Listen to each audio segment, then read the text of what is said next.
Hello बच्चों, स्वागत है आप सभी का आज के इस लेक्चर में। आज हम लोग क्लास 12th बायो का एक न्यू चैप्टर स्टार्ट करने वाले हैं जिसका नाम है ह्यूमन रिप्रोडक्शन। अगर हिंदी में बोले तो मानव जनन। तो आइए इस चैप्टर को आज हम लोग स्टार्ट करते हैं और देखते हैं कि इस चैप्टर में हमें क्या क्या पढ़ना है। हाँ जी बच्चों, तो आओ हम लोग स्टार्ट करते हैं आज का हमारा एक न्यू चैप्टर जो हम स्टार्ट कर रहे हैं ह्यूमन रिप्रोडक्शन। तो आइए हम लोग ह्यूमन रिप्रोडक्शन स्टार्ट करते हैं। और इससे पहले कि मैं चैप्टर स्टार्ट करूँ, मैं आप लोगों से कुछ कहना चाहती हूँ। सबसे पहली बात ये कि बैकग्राउंड में आपको पंखी की इरिटेटिंग सी आवाज़ सुनाई दे रही होगी, तो उसके लिए मैं क्षमा चाहती हूँ। आप उसको इग्नोर कीजिए और लेक्चर पे ध्यान दीजिए। और दूसरी बात कि बहुत सारे बच्चे कहते हैं कि मैम एनसीईआरटी पूरा लाइन बाय लाइन करवा दीजिए। तो मैं उनसे कहना चाहती हूँ कि पूरी जो एनसीईआरटी लाइन बाय लाइन करवाई जाएगी, आपको उसके लिए टेंशन लेने की ज़रूरत नहीं है। तो चलिए आइए स्टार्ट करते। देखो, जैसे ही आप एनसीईआरटी खोलते हैं वहाँ पे लिखा होगा, आप देखना कि humans are sexually reproducing and viviparous. मैं लिख देती हूँ, ह्यूमन्स आर sexually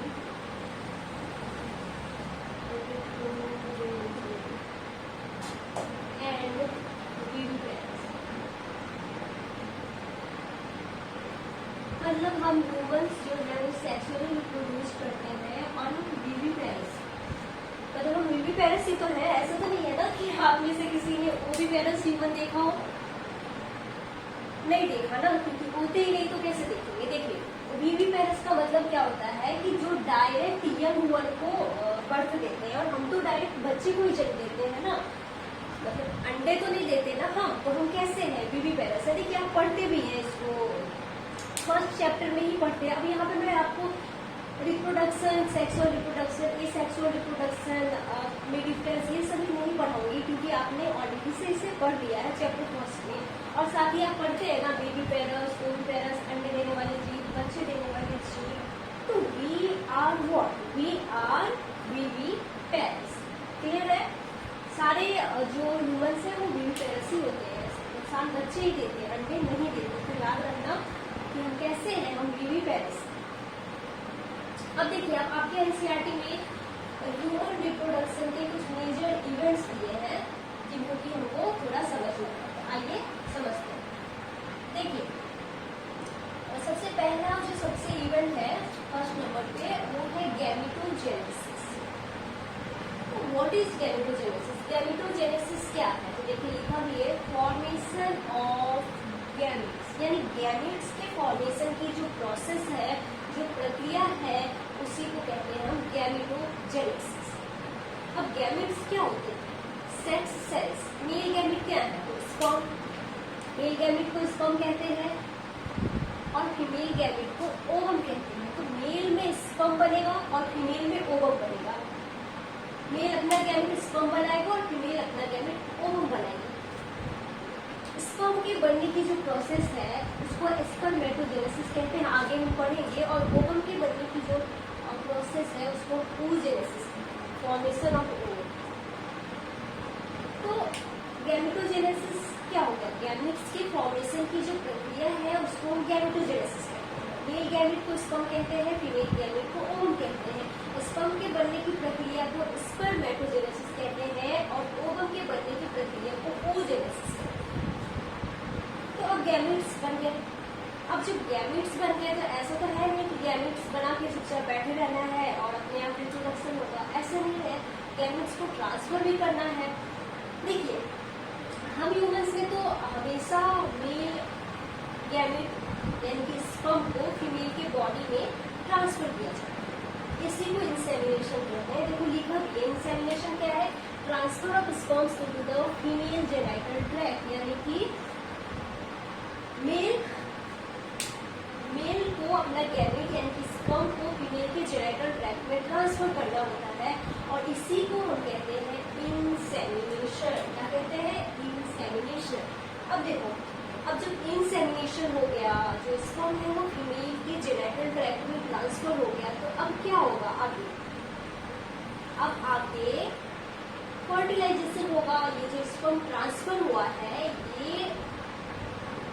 सेल को फर्टिलाइज करेगा, है ना।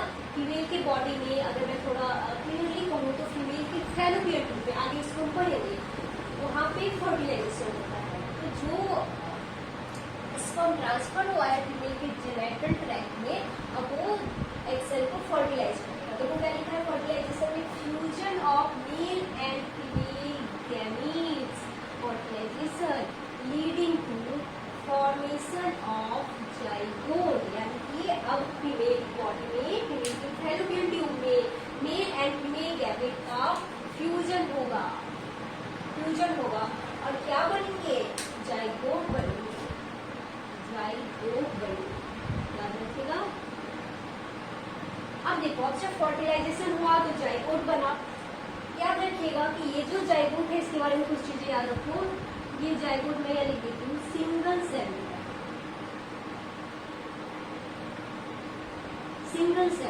और ये नेक्स्ट जनरेशन का स्टार्टर है, यानी कि यहीं से जो नेक्स्ट जनरेशन है वो स्टार्ट है। मतलब हम सभी के जीवन की जो शुरुआत है वो सिंगल सेल जाइगोट से हुई। और दूसरी बात ये कि ये जो जाइगोट है ये डिप्लॉयड होता है। अब देखो, अब ये जो जाइगोट बना है इसी से यही आगे डेवलप होके पूरा फीटस बनाएगा।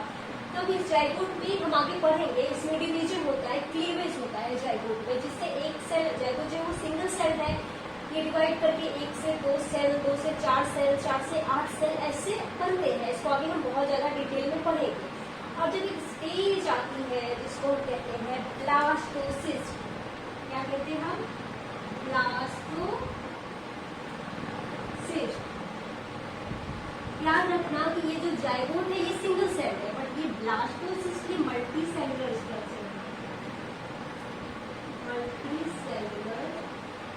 स्ट्रक्चर है, ब्लास्टोसिस्ट। तो ब्लास्टोसिस्ट बनता है। यहाँ पे देखिए चौथा जो स्टेप है that is formation and development of blastocyst, यानी कि जब ये जाइगोट बना इसमें होता है क्लीवेज, जिसको आगे हम डिटेल में पढ़ेंगे, जिससे सिंगल सेल जाइगोट से मल्टी सेलुलर स्ट्रक्चर ब्लास्टोसिस्ट बनता है। अब ये जो ब्लास्टोसिस्ट है, यही ब्लास्टोसिस्ट यूटेरस यानी कि गर्भाशय की जो दीवार है, यानी कि यूटेराइन वॉल, वहां पे जाके चिपकेगा, जुड़ेगा, अटैच होगा। इसी को हम कहते हैं इम्प्लांटेशन। तो अगला स्टेप हो गया इम्प्लांटेशन। What is implantation? तो देखो लिखा गया attachment of blastocyst to the uterine wall, यानी कि जो ब्लास्टोसिस्ट बना ये ब्लास्टोसिस्ट यूटेराइन वॉल से जाके अटैच होगा, एंड इसी को हम कह रहे हैं इम्प्लांटेशन। और ब्लास्टोसिस्ट का अटैच होना बहुत जरूरी है, ये अपने आप को बचाने के लिए अटैच होता है, जिसको आगे हम डिटेल में समझेंगे। तो अब इम्प्लांटेशन हो गया, तो अब आगे और क्या होगा, एम्ब्रियोनिक डेवलपमेंट होगा, फीटस का डेवलपमेंट होगा, एम्ब्रियो का डेवलपमेंट होगा। तो यहाँ पे क्या होगा, डेवलपमेंट ऑफ एम्ब्रियो फीटस, तो यहाँ पे एम्ब्रियो का डेवलपमेंट होगा, फीटस का डेवलपमेंट होगा। देखो हम कहते हैं ना कि हमारे में यानी कि ह्यूमंस में प्रेगनेंसी जो है वो 9 मंथ की होती है। तो ये जो पूरा टाइम पीरियड है इसी को कहते हैं जेस्टेशन पीरियड। अब जब जो फीटस है वो फुल्ली डेवलप हो जाएगा, जब फीटस फुल्ली डेवलप हो जाएगा तो अब होगी उसकी डिलीवरी, है ना, मतलब पार्चुरेशन होगा। इसको यहाँ पे क्या लिख सकते हैं, डिलीवरी ऑफ द बेबी।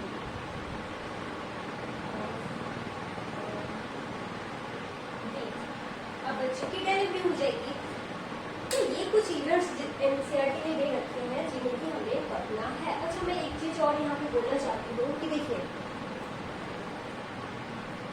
आपको पता होगा, आप सभी को पता होगा कि रिप्रोडक्शन में फीमेल की जो फीमेल का जो रोल है वो ज्यादा होता है। अब कैसे ज्यादा होता है, तो सिंपल सी बात है भाई, फर्टिलाइजेशन कहाँ हो रहा है, फीमेल के बॉडी में, इम्प्लांटेशन फीमेल की यूटेरस में, फीमेल ही 9 महीने तक उस प्रेगनेंसी को संभाल के रखती है। और जब जो फीटस है वो फुल्ली डेवलप हो जाता है तो फीमेल का जो यूटेरस है वो कॉन्ट्रैक्ट करता है, बच्चे की डिलीवरी हो जाती है। लेकिन क्या जो चाइल्ड बर्थ है यानी कि बच्चे की डिलीवरी है उसके साथ फीमेल की जो ड्यूटी है वो खत्म हो जाती है? नहीं, खत्म नहीं होती, क्योंकि आगे इसे लैक्टेशन भी तो कराना है ना, बच्चे को अपना मिल्क देना है। तो आप यहाँ पे चाहे तो लैक्टेशन लिख लो, क्योंकि हमें इस चैप्टर में लैक्टेशन को भी पढ़ना है डिटेल। तो यहाँ पे लिख लीजिए, मतलब आप इस चैप्टर में हमें लैक्टेशन भी पढ़ना है। तो ये कुछ इवेंट्स थे ह्यूमन रिप्रोडक्शन के जो एनसीईआरटी में दे रखे हैं, जिनका हमने बस एक ओवरव्यू करा है, इनको तो हमें डिटेल में पढ़ना है। तो पहला जो इवेंट हो गया डेट इज गैमेटोजेनेसिस। गैमेट के फॉर्मेशन की प्रक्रिया इज कॉल्ड गैमेटोजेनेसिस। तो हम गैमेटोजेनेसिस पहले करेंगे, इसके लिए हमें mail and female reproductive system के बारे में जानना होगा, है ना, सेक्स ऑर्गन्स के बारे में जानना होगा। तो चलिए सबसे पहले हम सेक्स ऑर्गन्स स्टार्ट। तो यहाँ तक क्लियर है, अब मैं इसको मिटा देती हूँ। हम लोग स्टार्ट करने वाले हैं सेक्स ऑर्गन्स। यहाँ पे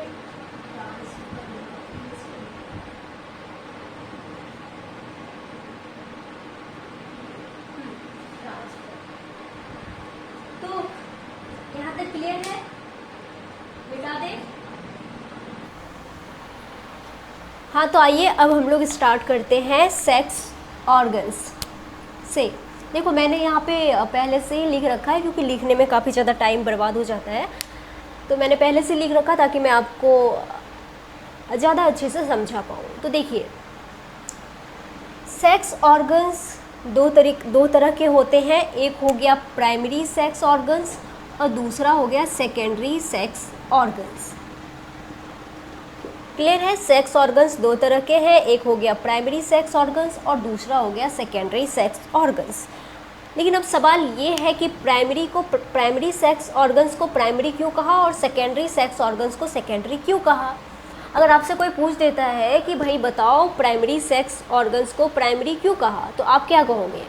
ऐसा तो नहीं बोल दोगे ना कि मेरी मर्जी, मैं कुछ भी बोलूँ, क्योंकि आपकी मर्जी या मेरी मर्जी से तो कुछ नहीं होता ना, मतलब हर चीज़ का कोई ना कोई रीज़न है। तो अगर हम इसको प्राइमरी सेक्स ऑर्गन्स यहाँ पे कह रहे हैं तो ज़रूर इसमें कोई तो प्राइमरी वाली बात है ना, तो तभी तो हम इसको प्राइमरी सेक्स ऑर्गन्स कह रहे हैं ना। तो देखिए अगर आपसे कोई पूछता है कि प्राइमरी को प्राइमरी सेक्स ऑर्गन्स क्यों कहा, तो आप उनसे कहिए कि ये जो प्राइमरी सेक्स ऑर्गन्स होते हैं ये डायरेक्टली इन्वॉल्व होते हैं गैमीट प्रोडक्शन में, है ना। प्राइमरी सेक्स ऑर्गन्स को प्राइमरी क्यों कहा, क्योंकि ये गैमीट्स प्रोड्यूस करते हैं। ये क्या करते हैं? गैमीट्स प्रोड्यूस करते हैं। गैमीट्स समझते हैं ना, सेक्स सेल्स, और साथ के साथ ये क्या करते हैं? ये सेक्स हार्मोन्स प्रोड्यूस करते हैं। तो प्राइमरी सेक्स ऑर्गन्स क्या करते हैं? तो ये गैमीट्स प्रोड्यूस करते हैं, गैमीट्स का प्रोडक्शन करते हैं, गैमीट्स बनाते हैं, और दूसरा ये सेक्स हार्मोन्स प्रोड्यूस करते हैं। तो समझ में आया प्राइमरी सेक्स ऑर्गन्स को प्राइमरी क्यों कहते हैं। अब है सेकेंडरी सेक्स ऑर्गन्स। अब देखो बेटा, पहले हम लोग प्राइमरी पढ़ लेते हैं और सेकेंडरी को सेकेंड नंबर पे ही पढ़ेंगे। तो आइए प्राइमरी पढ़ते हैं। Mail and female primary sex organs के बारे में जानते हैं। सबसे पहले तो यहाँ पे मैं एक चीज़ लिख देती हूँ, प्राइमरी सेक्स ऑर्गन्स को गोनैड्स कहते हैं। तो मैं यहाँ पे लिख देती हूँ primary sex organs are called gonads. ठीक है, primary sex organs are called gonads, ये आपको याद रखना है। अब देखिए मेल के जो प्राइमरी सेक्स ऑर्गन्स हैं वो है टेस्टिस। अब देखो बेटा, टेस्टिस की स्पेलिंग में बच्चे बड़ा कंफ्यूज रहते हैं, कहते हैं कहीं पे तो टेस्टिस की जो स्पेलिंग है वो TESTES लिखी होती है और कहीं पे TESTIS लिखी होती है। तो आपको कंफ्यूज नहीं होना, TESTES होता है प्लूरल, और अगर कहीं पे आपको ऐसा लिखा हुआ मिले तो ये होता है सिंगुलर, यानी TESTIS सिंगुलर होता है, आई से एक, ऐसे आप याद रख सकते हैं। और TESTS प्लूरल होता है। टेस्टिस दो होते हैं ना, आपको पता है ना, टेस्टिस जो है वो मेल के प्राइमरी सेक्स ऑर्गन्स होते हैं और जो टेस्टिस है वो दो होते हैं। अब चूंकि ये प्राइमरी सेक्स ऑर्गन है तो इसके जो फंक्शन है वो क्या हो जाएंगे? तो इसका एक फंक्शन तो हो जाएगा प्रोडक्शन ऑफ स्पर्म, यानी ये स्पर्म बनाएंगे टेस्टिस, और दूसरा हो जाएगा secretion of androgens male sex hormones. अब यहाँ पे भी बच्चे सवाल पूछते हैं, कहते मैम हमारे बुक में कहीं पे एंड्रोजन्स लिखा होता है और कहीं पे टेस्टोस्टेरोन लिखा होता है, तो इनमें क्या अंतर है और हमें क्या पढ़ना है? तो देखो एंड्रोजन्स, ये एंड्रोजन्स किसी एक हार्मोन का नाम नहीं है, ये कोई सिंगल हार्मोन नहीं है। एंड्रोजन्स एक कैटेगरी है मेल सेक्स हार्मोन्स की। मेल के केस में सेक्स हार्मोन्स को एंड्रोजन्स कहते हैं। देखिए टेस्टिस कई सारे मेल सेक्स हार्मोन्स को सिक्रीट करता है, जिसको हम कलेक्टिवली एंड्रोजन्स कहते हैं, जिसमें टेस्टोस्टेरॉन, डाइहाइड्रोटेस्टोस्टेरॉन, एंड्रोस्टेरॉन इंक्लूडेड है। तो यहाँ पे आप ये कह सकते हैं ना कि जो टेस्टोस्टेरॉन है वो भी तो एंड्रोजन ही है ना। और जो टेस्टोस्टेरॉन है, मैं यहाँ पे लिख देती हूँ टेस्टोस्टेरॉन, ये मेन एंड्रोजन है, मेन एंड्रोजन है, मेन एंड्रोजन है।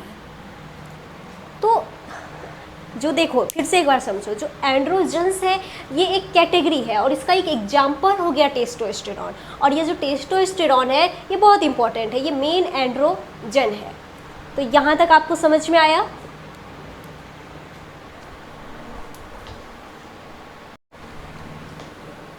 ऐसे टेस्टिस को आगे हम और डिटेल में पढ़ने वाले हैं, तो फिलहाल तो हम प्राइमरी सेक्स ऑर्गन्स को थोड़ा देख रहे हैं। अब आ जाइए फीमेल के प्राइमरी सेक्स ऑर्गन पे। तो फीमेल के जो प्राइमरी सेक्स ऑर्गन है वो होते ओवरीज। ओवरीज, 2 ओवरी है ना, इसीलिए ओवरीज लिखा। अब देखिए ओवरी भी तो प्राइमरी सेक्स ऑर्गन है, तो ये भी, इसका भी काम क्या हो गया कि ये देखो एनसीईआरटी पूरा लाइन बाय लाइन यहाँ पे लिखा गया है, आपको पूरा एनसीईआरटी ही पढ़ाया जा रहा है।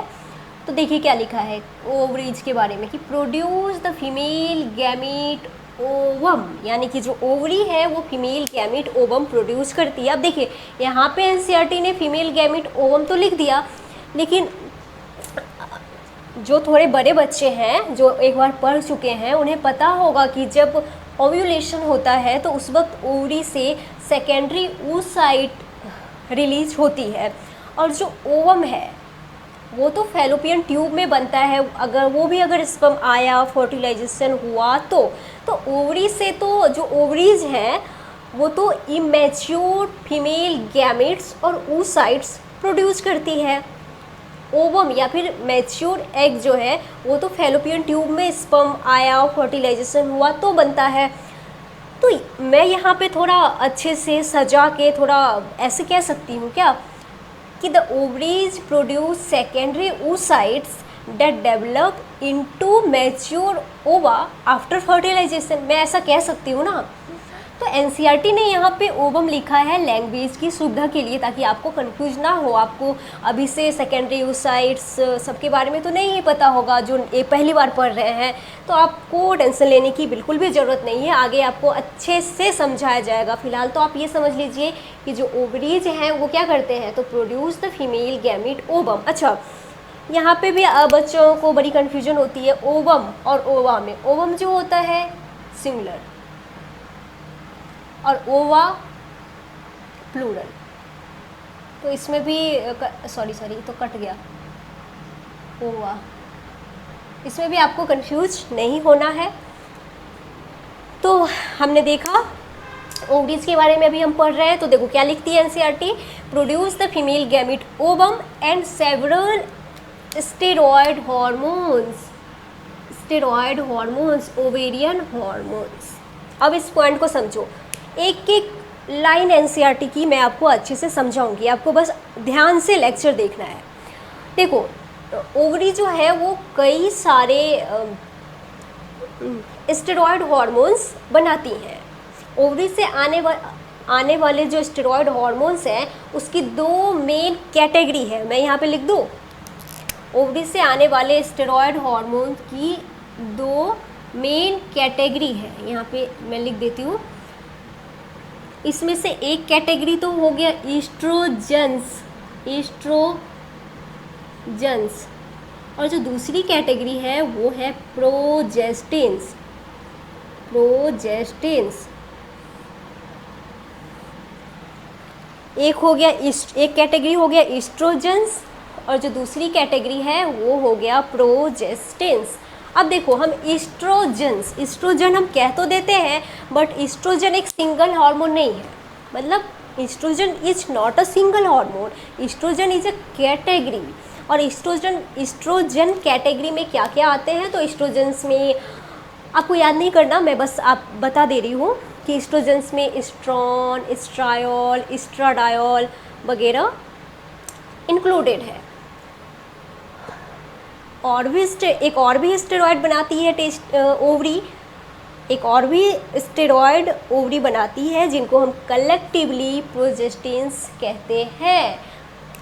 जिस प्रोजेस्टिन्स में क्या क्या आएगा, तो इसमें इंक्लूडेड है प्रोजेस्टेरॉन। ये बहुत इंपॉर्टेंट है बच्चों, ये आपको याद भी रखना है। इसमें इंक्लूडेड है प्रोजेस्टेरॉन। और भी प्रोजेस्टिन्स होते हैं जैसे कि 17 अल्फा हाइड्रोक्सी प्रोजेस्टेरॉन। तो ये इतना नाम जो मैंने अभी आपको बताया, ये नाम सुन के आपको विचलित नहीं होना, आपको घबराना नहीं है, क्योंकि आपको ये सारे नाम तो याद नहीं करने, ये आप आगे पढ़ेंगे। फिलहाल तो आप फीमेल सेक्स हार्मोन में एक ईस्ट्रोजन्स याद कर लीजिए और एक प्रोजेस्टेरॉन, ये दो आप याद रखिए। अब ईस्ट्रोजन्स में क्या क्या इंक्लूडेड है ये नहीं याद रखना, आपको बस ईस्ट्रोजन्स एंड प्रोजेस्टेरॉन याद रखना है। तो यहाँ तक आपको समझ में आया सेक्स ऑर्गन्स के बारे में। अभी हमने पढ़ा, जिसमें हमने प्राइमरी सेक्स ऑर्गन्स के बारे में पढ़ा। हमने जाना कि प्राइमरी सेक्स ऑर्गन्स को गोनेड्स भी कहते हैं। मेल के जो प्राइमरी सेक्स ऑर्गन है वो हो गए टेस्टिस और फीमेल के हो गए ओवरीज। क्योंकि ये प्राइमरी सेक्स ऑर्गन है तो टेस्टिस का काम हो गया production of sperm and secretion of androgens, male sex hormones, और ओवरी का काम हो गया, ये भी प्राइमरी सेक्स ऑर्गन है तो इसके बारे में क्या लिखा है, produce the female gamete ovum and several steroid hormones. और ओवरी से आने वाले जो स्टेरॉयड हार्मोन्स है उसकी दो मेन कैटेगरी है, एस्ट्रोजन्स एंड प्रोजेस्टिन्स। और प्रोजेस्टिन्स में का एक एग्जाम्पल हो गया प्रोजेस्टेरॉन। तो यहाँ तक आई होप आपको अच्छे से एकदम झक्कास तरीके से समझ में आ गया होगा। तो अब मैं इसको मिटा दूँ, अब मैं इसको मिटाती हूँ और अब हम लोग पढ़ेंगे सेकेंडरी सेक्स ऑर्गन्स।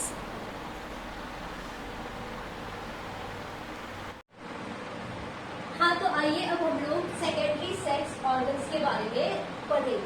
अभी हमने प्राइमरी सेक्स ऑर्गन्स के बारे में पढ़ा, अब हम लोग सेकेंडरी सेक्स ऑर्गन्स के बारे में पढ़ेंगे। तो यहाँ पे भी वही सवाल कि सेकेंडरी सेक्स ऑर्गन्स को सेकेंडरी क्यों कहा। तो सबसे पहले तो आइए ये देख लेते हैं कि सेकेंडरी सेक्स ऑर्गन्स में क्या क्या इंक्लूडेड है। तो देखिए यहाँ पे भी सेम हम मेल एंड फीमेल दोनों का अलग अलग देखेंगे। तो मेल के जो सेकेंडरी सेक्स ऑर्गन्स हैं उसमें आ जाते हैं एपिडिडाइमिस, वास डेफ्लेक्स, सेमिनल वेसिकल्स, या बहुत लोग इसको सेमाइनल वेसिकल्स भी पढ़ते हैं, तो आपको जो सही लगे आप पढ़ सकते हैं। इसके अलावा prostate gland, bulbourethral glands and penis, इसको मैं आगे आपको डिटेल में पढ़ाऊंगी तो वहाँ पे बताऊंगी। जैसे कि ये है मेल असेसरी डक्ट्स, ये तीनों मेल असेसरी ग्लैंड्स हैं, जिसमें ये जो सेमिनल वेसिकल्स है ये दो होते हैं, प्रोस्टेट एक होते हैं और बल्बोयूरेथ्रल ग्लैंड्स दो होते हैं, और ये पेनिस ये तो मेल कॉपुलेटरी ऑर्गन है। अब देखिए फीमेल के जो सेकेंडरी सेक्स ऑर्गन्स है वो कौन कौन से हैं, तो इसमें आ जाएगा fallopian tubes, uterus and vagina. तो अब सवाल ये है कि सेकेंडरी सेक्स ऑर्गन्स क्या करते हैं। देखिए प्राइमरी सेक्स ऑर्गन्स को हमने प्राइमरी क्यों कहा था, क्योंकि वो गैमेट्स बनाते हैं और सेक्स हार्मोन्स बनाते हैं। तो इतना तो क्लियर है कि जो सेकेंडरी सेक्स ऑर्गन्स हैं ये ना ही गैमेट्स बनाएंगे और ना ही ये सेक्स हार्मोन्स बनाएंगे, क्योंकि गैमेट्स और सेक्स हार्मोन्स बनाना तो प्राइमरी सेक्स ऑर्गन्स का काम है। सेकेंडरी सेक्स ऑर्गन्स का काम गैमीट या सेक्स हार्मोन्स बनाना नहीं है। तो ये करते क्या है, तो ये भी किसी न किसी तरह से रिप्रोडक्शन में हेल्प करते हैं। जैसे कि अगर मेल की बात करें तो मेल के जो प्राइमरी सेक्स ऑर्गन्स है वो है क्या है, मेल के प्राइमरी सेक्स ऑर्गन टेस्टिस है। टेस्टिस में स्पर्म बनता है, हम सभी को पता है कि मेल का जो प्राइमरी सेक्स ऑर्गन है वो टेस्टिस है, तो यहीं पे स्पर्म बनेगा। अब जो सेकेंडरी सेक्स ऑर्गन्स है, मेल के जो सेकेंडरी सेक्स ऑर्गन्स है वो उनका काम है गैमेट्स को स्टोर करना, मैच्योर करना एंड ट्रांसपोर्ट करना। तो जो सेकेंडरी सेक्स ऑर्गन्स होते हैं मेल के केस में वो क्या करेंगे, वो गैमेट्स की ट्रांसपोर्टेशन, गैमेट्स की स्टोरेज, गैमेट्स के मैच्योरेशन में हेल्प करते हैं। इसके अलावा देखिए सेक्स ऑर्गन्स है ये गैमेट्स को पैसेज देते हैं, रास्ता देते हैं गैमेट्स को। इसको भी मेल के एग्जांपल से समझिए। जैसे मेल के केस में मेल का प्राइमरी सेक्स ऑर्गन टेस्टिस है। टेस्टिस में जो स्पर्म बन रहा है इसको फर्टिलाइजेशन के लिए कहाँ पे पहुंचना होगा, फैलोपियन ट्यूब में पहुंचना होगा, क्योंकि हमें पता है फर्टिलाइजेशन तो यही होता है। तो अब टेस्टिस से फैलोपियन ट्यूब तक जो स्पर्म है वो उड़ के तो नहीं जाएगा ना, मतलब उसको रास्ता चाहिए। तो ये जो रास्ता है ये देने का काम कौन करते हैं, सेकेंडरी सेक्स ऑर्गन्स, ये गैमेट्स को पैसेज देते हैं। इसके अलावा अगर हम बात करें सेकेंडरी सेक्स ऑर्गन्स की, तो ये सेकेंडरी सेक्स ऑर्गन्स फर्टिलाइजेशन के लिए जगह देते हैं। सेकेंडरी सेक्स ऑर्गन्स जो है वो फर्टिलाइजेशन में हेल्प करते हैं, फर्टिलाइजेशन के लिए जगह भी देते हैं। जैसे कि अगर हम बात कर ले फैलोपियन ट्यूब्स, फैलोपियन ट्यूब्स को हमने सेकेंडरी सेक्स ऑर्गन्स की कैटेगरी में रखा है, और हमें पता है कि फर्टिलाइजेशन कहाँ होता है, फैलोपियन ट्यूब में होता है। तो सेकेंडरी सेक्स ऑर्गन्स फर्टिलाइजेशन के लिए प्लेस दे रहा है, और साथ के साथ जो सेकेंडरी सेक्स ऑर्गन्स है वो एम्ब्रियोनिक डेवलपमेंट के लिए भी प्लेस देते हैं। जैसे कि अगर हम बात करें ये यूटेरस, ये भी तो सेकेंडरी सेक्स ऑर्गन है ना, लेकिन यही यूटेरस में ही तो इम्प्लांटेशन होता है, यहीं पे बेबी का पूरा डेवलपमेंट होता है। तो एम्ब्रियोनिक डेवलपमेंट के लिए भी तो सेकेंडरी जो सेक्स ऑर्गन्स है वो स्पेस दे रहे हैं ना। तो अगर हम एक मोटा मोटी बात करें तो ये जो सेकेंडरी सेक्स ऑर्गन्स हैं वो क्या कर रहे हैं, गैमेट्स को रास्ता दे रहे हैं। ये गैमेट्स के ट्रांसपोर्टेशन, मैच्योरेशन एंड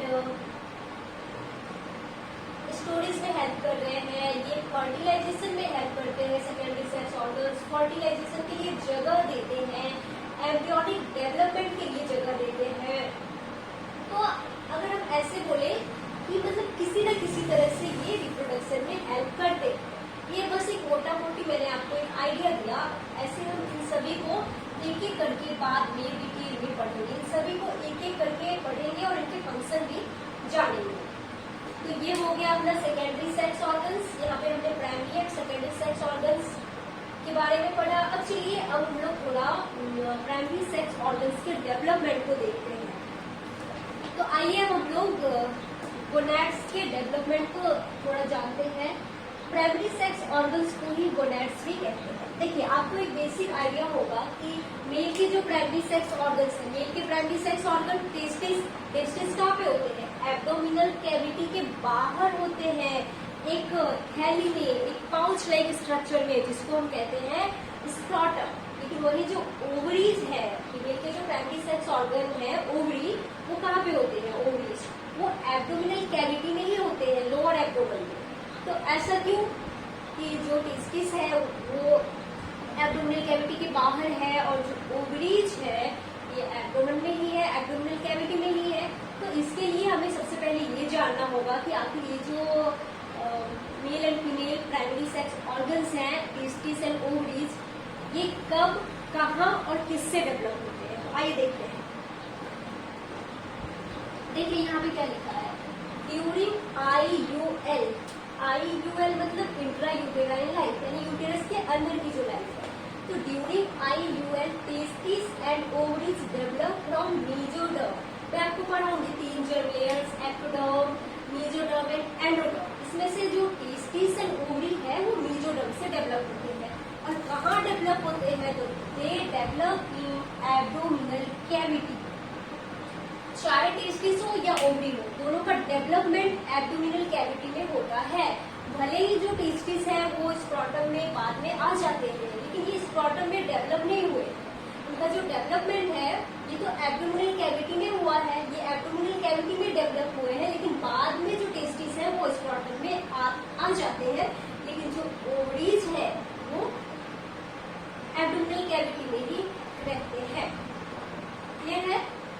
अब देखिए, अब ध्यान से समझो। देखो, एक मेल बेबी जब अपने माँ के यूटेरस में डेवलप हो रहा है, उस समय उस मेल बेबी के टेस्टिस बन जाते हैं प्रेगनेंसी के 7वें से 8वें हफ्ते में।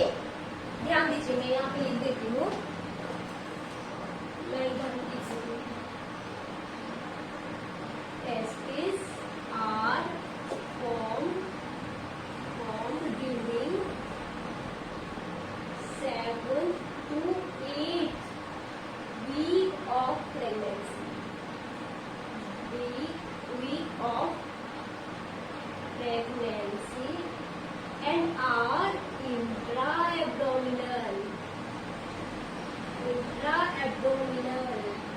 बहुत इंपॉर्टेंट है इंट्रा एब्डोमिनल।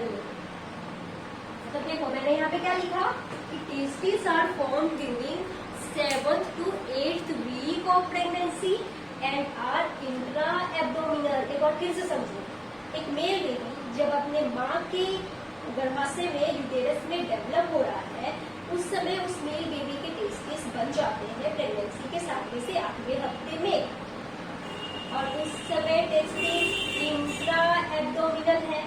उस समय टेस्टिस एब्डोमिनल कैविटी में ही है, स्क्रॉटम में नहीं है। जब बनने शुरू हुए किडनीज के पास ही होते हैं टेस्टिस। एक बार फिर से, 7वें से 8वें हफ्ते में बनने शुरू हुए, उस समय टेस्टिस में बॉडी कैविटी में किडनीज के पास। धीरे धीरे जैसे जैसे प्रेगनेंसी एडवांस करती है, जो टेस्टिस है वो अपने आप धीरे धीरे डिसेंड करके स्क्रॉटम में आ जाते हैं। देखिए प्रेगनेंसी के लगभग 7वें से 8वें महीने में, ध्यान दीजिए 7th to 8th मंथ,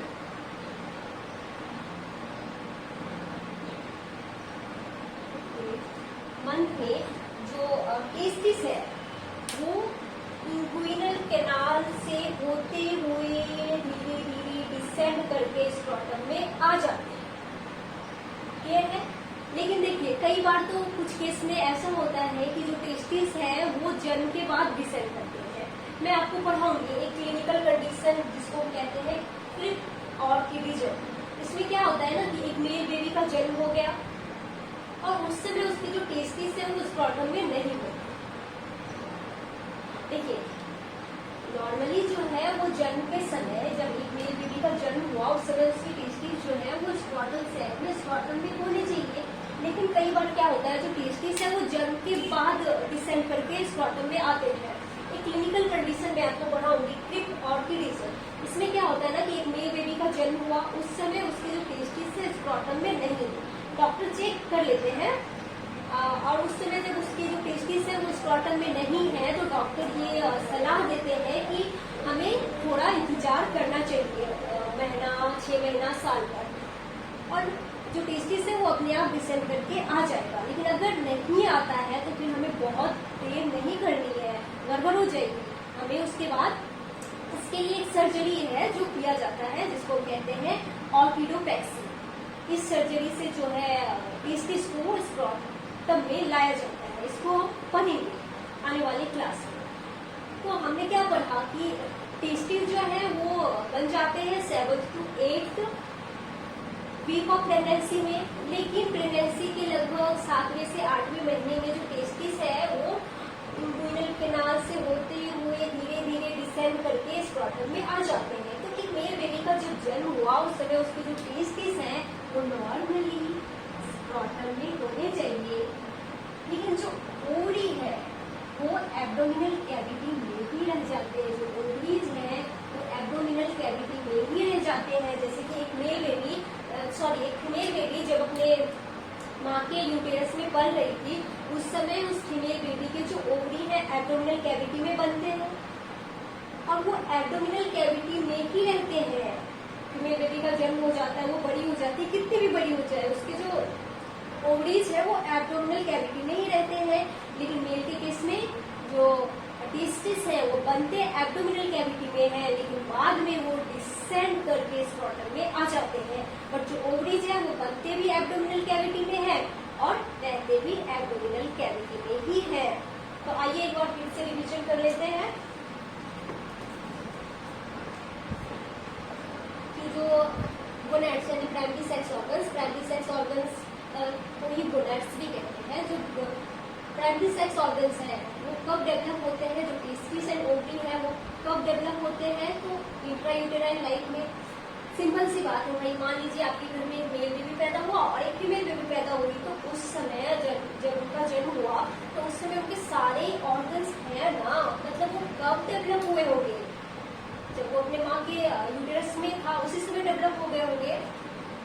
तो जब एक मेल बेबी और एक फीमेल बेबी पैदा हुआ उस समय उसके सेक्स ऑर्गन डेवलप थे ना, मतलब वो कब बने होंगे, इंट्रायूटेराइन लाइफ में, यूटेरस के अंदर की जो लाइफ है उसी समय बन जाते हैं। और किससे डेवलप होते हैं, जो ढंग से डेवलप होते हैं, कहाँ पे डेवलप होते हैं, एब्डोमिनल कैविटी में। जो टेस्टिस है वो बाद में डिसेंड करके स्क्रॉटम में आ जाते हैं, बट जो ओवरीज है वो एब्डोमिनल कैविटी में ही रहते हैं। तो यहाँ तक पूरा क्लियर है? आपको यहाँ तक जितना पढ़ाया उतना आपको समझ में आया? अब देखो, अब यहाँ पे आप सवाल पूछना चाह रहे होंगे, मुझे मालूम है, कि ये जो टेस्टिस है बनते हैं एब्डोमिनल कैविटी में, लेकिन बाद में ये डिसेंड करके इनको स्क्रॉटम में क्यों आना पड़ता है? आखिर ये जहाँ बने हैं वही क्यों नहीं रह जाते? जैसे ओवरीज की तरह ये एब्डोमिनल कैविटी में ही क्यों नहीं रहते? वहाँ इनको क्या प्रॉब्लम है? तो ये समझेंगे हम नेक्स्ट क्लास। आज का जो क्लास है मैं यहीं पे खत्म करती हूँ। आज की इस लेक्चर में बस इतना ही, और जितना पढ़ाया गया, अगर आज के इस लेक्चर में जितना भी पढ़ाया गया वो आपको पढ़ना है। अगर आपको कहीं पे भी कोई डाउट है तो आप कमेंट में पूछिए, मैं कोशिश करूंगी नेक्स्ट क्लास में आपको समझाऊं। तो नेक्स्ट क्लास में हम इसी टॉपिक को आगे कंटिन्यू करेंगे और इसी टॉपिक को आगे हम पढ़ेंगे और हम मेल रिप्रोडक्टिव सिस्टम स्टार्ट करेंगे। ये सोचो तो एक तरह से ये इंट्रो था ये वाला लेक्चर। तो चलिए आज के इस लेक्चर में बस इतना ही, मिलते हैं नेक्स्ट लेक्चर में। तब तक के लिए बाय बाय, धन्यवाद, जय हिंद।